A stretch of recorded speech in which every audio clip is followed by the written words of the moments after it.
بسم الله الرحمن الرحيم الحمد لله رب العالمين والصلاة والسلام على سيد المرسلين كلما ذكر الذاكرون وكلما غفل عن ذكر الغافلون أما بعد.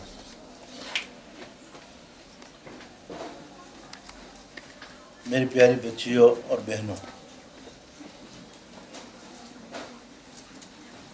मैं तुमको कोई तकरीर नसीहत करने नहीं आया हूँ. I would just like to share with you some life experiences. What I have faced in my life, I would like to just share with you some of my experiences. And the reason of sharing those experiences, there's a saying in Arabic, لا تسأل الحكيم سل المجرب. Don't ask the wise person, ask the experienced person. Someone who may talk of a lot of things, but it's a matter of experience of life. The first thing which I would like to share with you is that you might have heard a saying which is very famous, that behind every successful man there is what? You said it wrong. There is a successful woman. What? Successful woman. A successful woman makes a successful man. And the reason for that is that each and every one of you is the future. You are tomorrow's future. You are the future of Islam. You are the cream of the nation. And I will share you my experience. Maybe some people may not agree, but in my opinion, running institutes, going around the world, women are more intellectual, young girls are much more intellectual and much more focused in life than boys. And there are multiple reasons for that. And they are multi-talented. What they call? You know multitasking? Have you heard about that? Yes, sir. Right? Women by gender, by nature, they have the ability to do multitasking. You are studying also. When you go back home, you have to take care of the house also. Right? And then when you go back home, your brother says do this, your father says do this, your mother says do this, and the mother is always on your head, nagging, oh, you haven't done this and you have done this and you haven't done this. And you say, I'm the only one, what about your boys? They're so lazy, you don't tell them anything. Is that true or not? Yes, sir. So, this multitask ability which Allah has given you, with that, tomorrow, in the future, you will become mothers. And what I have seen in life, experience which I will share with you. Two experiences, because the time is very limited. One,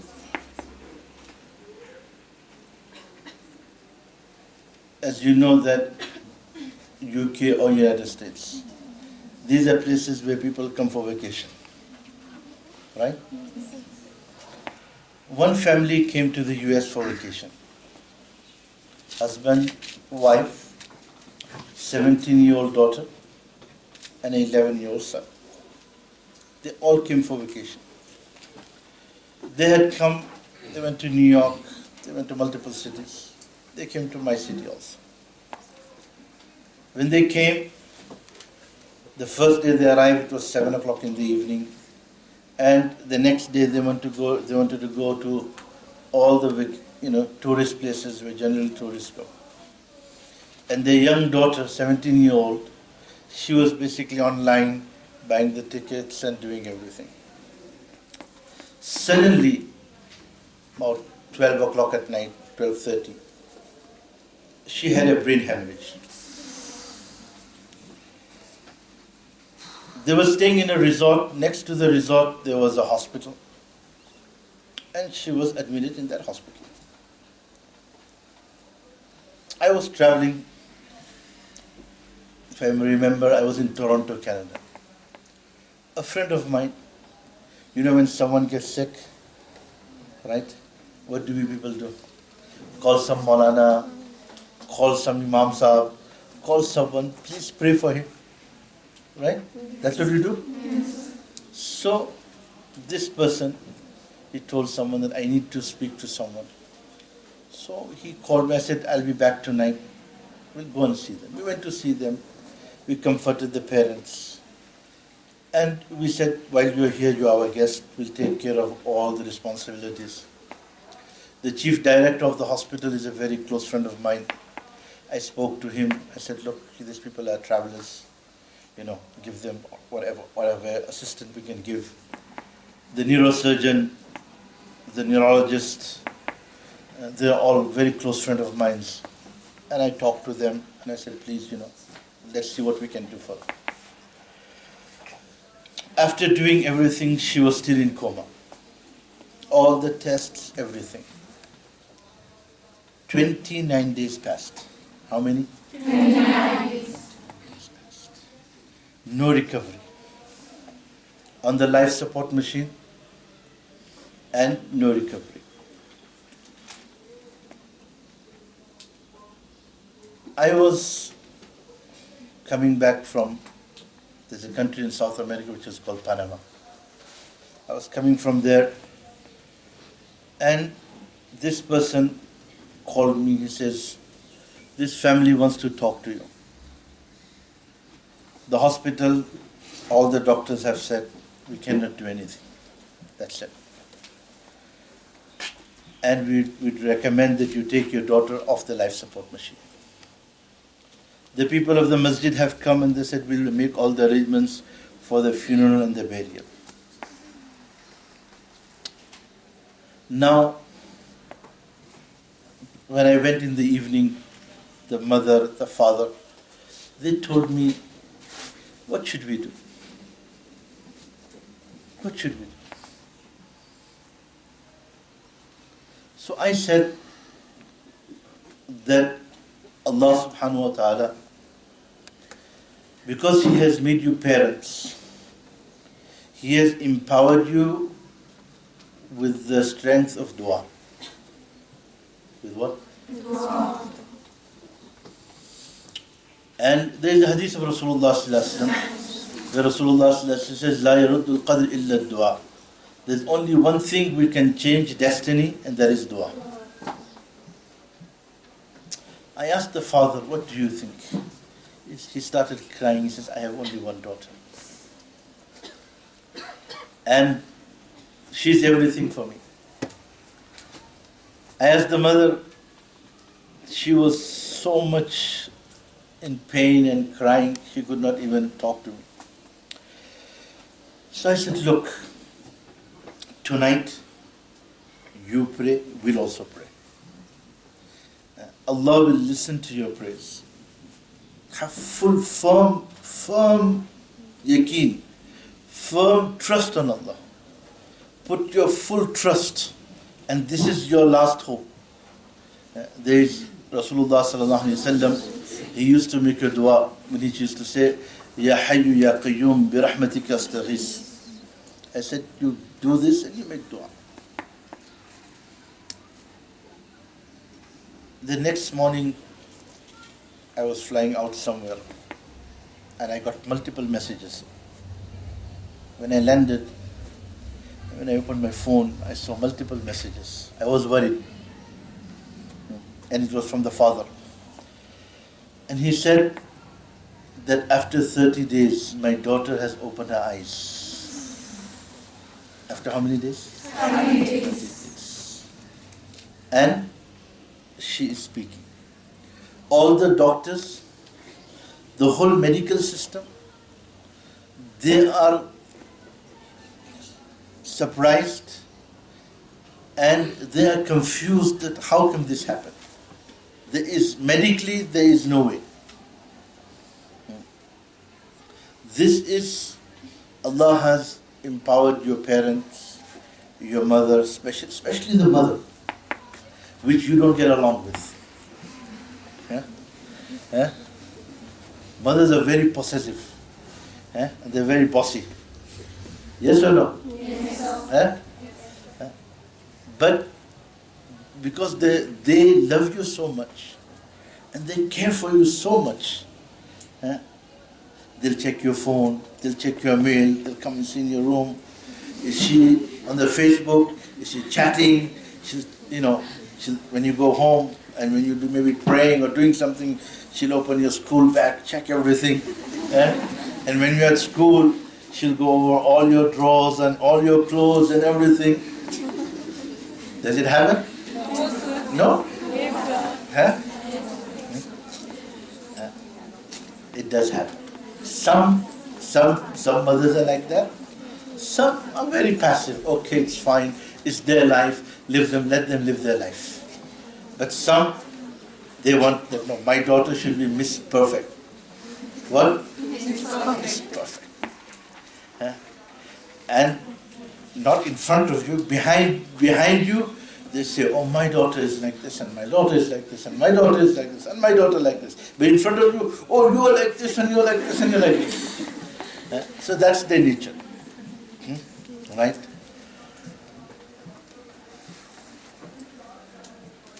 The dua of the mother is accepted 3 times more than the dua of the father. How many times? 3 times. So one is to have a good relationship with your mother. Second thing. Bhai, kitne baje? 4? 10 minutes.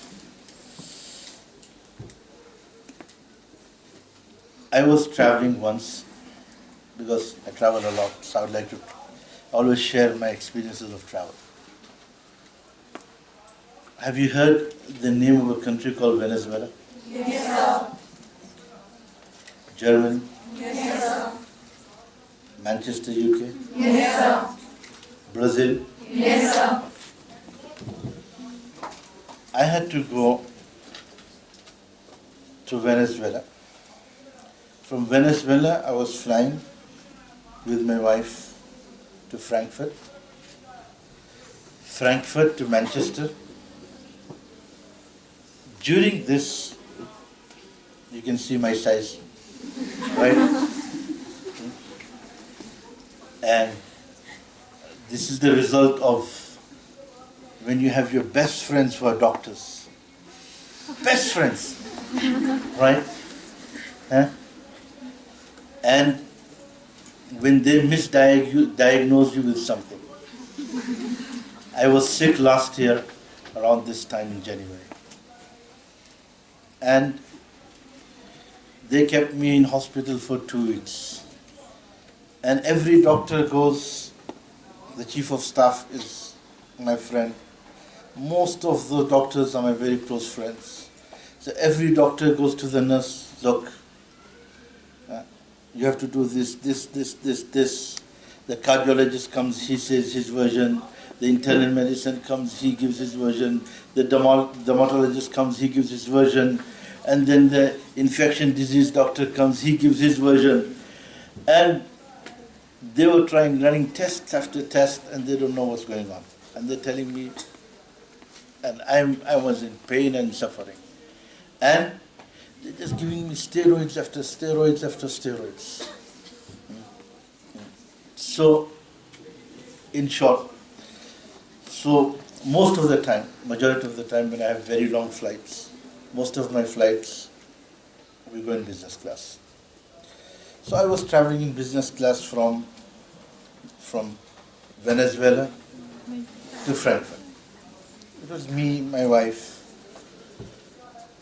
While we were flying, it was evening time, Maghrib time, 5:30, we read our prayers, whatever. And then they came, they bring the food and everything. And we said, okay, we'll go to sleep. It's night. During that, one young girl comes up. She says, I would like to speak with you. I said, me? If I can do anything, yes, but my wife, she can speak very good English. And she can speak with you. She says, no, I want to speak with you. I said, okay. Right? And when a wife listens that another woman is interested in her husband, what's going on? Right? So, she said, I am by profession a model. The young lady said, I am by profession a model. I am sitting in the front. You passed by me a couple of times.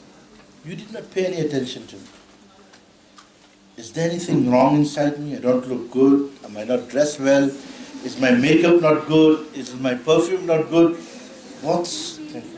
Why didn't I attract your attention? So I said to her that, look, your age is the age of my daughter. Every woman who is the age of my daughter, I respect her as my daughter. I give her that same respect. So, I only just said this. I did not mention anything more than this. And she started crying. Now I got more worried. I told my wife, did I say anything wrong? Are you sure? Did I hurt her feelings? Or did I say anything wrong? Maybe after that, when she calmed down, I gave her a glass of water. She said, how come that you are giving me this respect? I said, the religion which I follow, Islam, it has given a special status to a woman, a daughter, a mother, a wife. They have a special status. And they have rights and they have values. And we respect those rights and those values.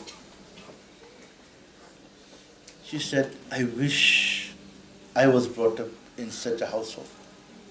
I wish I had parents like that. I wish I had this. In short, she was from Brazil. And she said, I want to know more about Islam and this and this and this. And you know one thing? We are Muslim by chance. We are Muslim by what? Chance. And when someone gets it by choice, someone gets it by choice. Anything you buy, you may buy perfume, you may buy anything. Someone has given it to you, you don't care. But when someone tells it, oh, it's very nice. It's very nice. Or if you buy something yourself, it's your choice, then you value it, right?